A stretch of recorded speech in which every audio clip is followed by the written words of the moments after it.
Welcome back to official Akhtar Rahman sir YouTube channel. दोस्तों, एक नए वीडियो में आपका फिर से बहुत बहुत वेलकम है।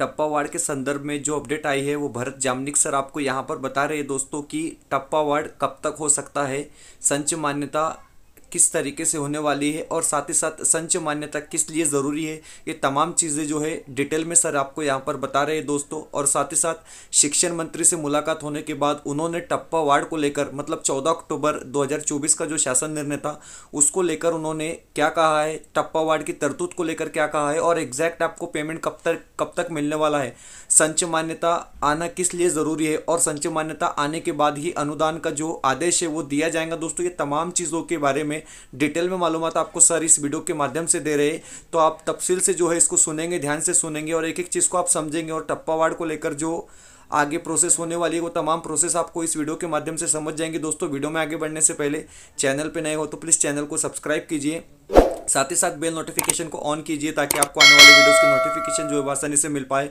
और अगर आप हमसे जुड़ना चाहते हो तो डिस्क्रिप्शन में जाकर आपको हमारे टेलीग्राम और व्हाट्सएप ग्रुप को ज्वाइन कर लेना है, जहां से आपको तमाम शासन निर्णय परिपत्रक वक्त वक्त पर देखने के लिए मिलेंगे। तो आइए जानते हैं जामनिक सर क्या कह रहे हैं इस वीडियो के माध्यम से। नमस्कार।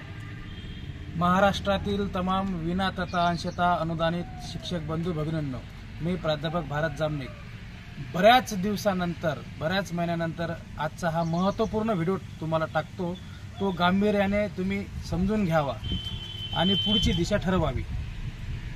गेल्या 1-2 दिवसापासून आम्ही मी असेल, रंगारी सर असतील, रहाटे काका असतील, अजय थुल सर असतील आणि लक्ष्मण गायकवाड सर आणि इतर सहकारी यांनी मंत्रालयीन पाठपुरावा असो किंवा नवनिर्वाचित जे शिक्षण मंत्री आहेत, धडाडीचे नेतृत्व असणारे आदरणीय माननीय दादासाहेब भुसे यांची भेट घेतली।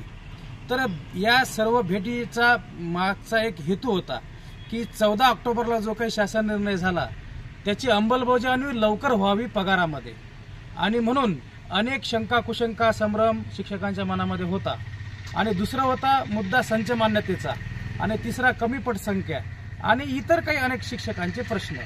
तर म्हणून आता या भेटी दरम्यान आणि मंत्रालयीन पाठपुरावा दरम्यान असे निदर्शनास आले की आताच ज्यावेळेस आम्ही भेट घेतली शिक्षण मंत्री साहेबांची, त्यांनी सांगितलेलं आहे की जेव्हा आम्ही विचारलं की बाबा 14 ऑक्टोबर 2024चा जो GR आहे त्या GRची अंमलबजावणी व्हावी आणि त्याचं रूपांतर वाढीव टप्पा म्हणजे पगारामध्ये व्हावं, तर त्यावर त्यांनी असे आश्वस्त केले आम्हाला की नुकताच त्यांनी आता पदभार सांभाळलेला आहे आणि हे सर्वांनाच माहीत आहे।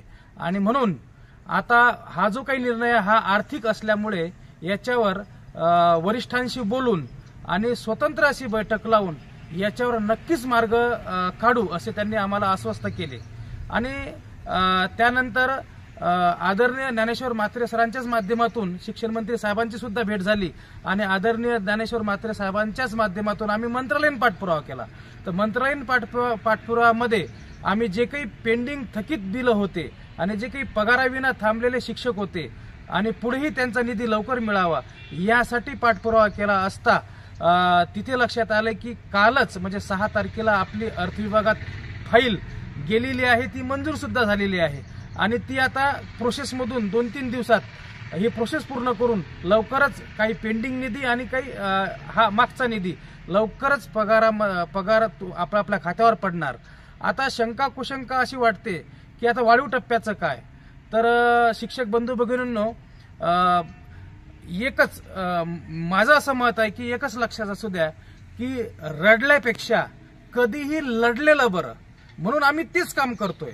आणि माझी अशी विनंती आहे की आपणही जर थोडा जोर लावला म्हणजे आपापल्या विभागातल्या आमदारांना घेऊन, त्यानंतर आपापले जे काही अनेक संघटना आहेत या महाराष्ट्रामध्ये, तर अनेक संघटनांच्या पदाधिकाऱ्यांनी, जसे आता जगदाळे सर आता आपापलं काम करतायत, अनेक शिक्षक करतायत थोडेफार, तर आणखी काही शिक्षकांच्या प्रतिनिधींनी थोडं मनावर घेऊन जर समजा मंत्रालयीन पाठपुरावा केला तर या वाढीव टप्पा आपल्याला 1 महिन्याच्या तरी किमान पगारामध्ये त्याचं रूपांतर व्हावं आणि राहिलेला समजा बजेटमध्ये तरी दिलं तरी आपण त्याच्यावर समाधान आहोत।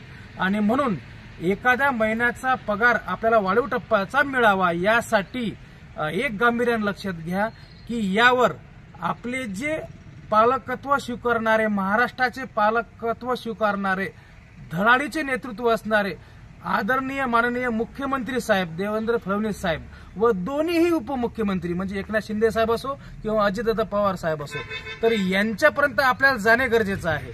आणि जर मुख्यमंत्री आणि दोन्ही उपमुख्यमंत्री यांच्या पुढे पर्यंत आपण जर फॉलोअप मार्फत म्हणजे पाठपुरावा मार्फत आपण गेलो आणि त्यांना आपला हा प्रश्न त्यांच्यापुढे हा प्रश्न आपण ठेवला आणि त्यांना आपण भेटलो, तर नक्कीच हे तिघे पण आपला प्रश्न मार्गी लावू शकतात।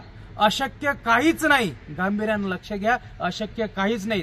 हे 10-15 दिवस फार महत्वाचे आहेत आणि म्हणून विनंती एवढीच आहे की रडल्यापेक्षा लढलं बरं आणि प्रयत्न करणे गरजेचं आहे, नाहीतर मार्चच्या नंतरच आपल्याला वाढीव टप्पा भेटेल, ही तेवढंच सत्य आहे। आणि म्हणून निधी उपलब्ध ही जी काही बाब आहे, ही बाब काहीतरी मार्ग काढणार असं मुख्यमंत्री साहेबांनी आदरणीय ज्ञानेश्वर म्हात्रे साहेब आमदार कोकण विभाग शिक्षक मतदारसंघाचे यांना आश्वस्त केलेलं आहे नागपूरमध्ये हिवाळी अधिवेशनामध्ये की आपण मार्ग काढू। मग तो मार्ग काढण्यासाठी आपल्याला सुद्धा प्रयत्न करणे गरजेचं आहे। जसे आमदार ज्ञानेश्वर म्हात्रे साहेब हे सुद्धा प्रयत्न करतात, आजगावकर साहेब हे सुद्धा प्रयत्न करतात, इतरांनी सुद्धा प्रयत्न करून हा मार्ग नक्की सोडवावा आणि हीच माझी कळकळीची विनंती आहे। म्हणून गांभीर्याने लक्षात घ्या, जोपर्यंत आदेश मिळणार नाहीत, जोपर्यंत संच मान्यता होत नाही तोपर्यंत आदेश मिळणार नाहीत, आदेश मिळणार नाहीत तोपर्यंत पगारामध्ये त्याचं रूपांतर होणार नाही। ह्या तिन्ही प्रोसेस जर करायच्या असतील वाढीव तर आपल्याला सजग होणे गरजेचं आहे। नक्कीच आपल्याला आजचे मुख्यमंत्री, उपमुख्यमंत्री आणि दोन्ही उपमुख्यमंत्री हे आपल्याला न्याय देतील हीच अपेक्षा करतो आणि थांबतो।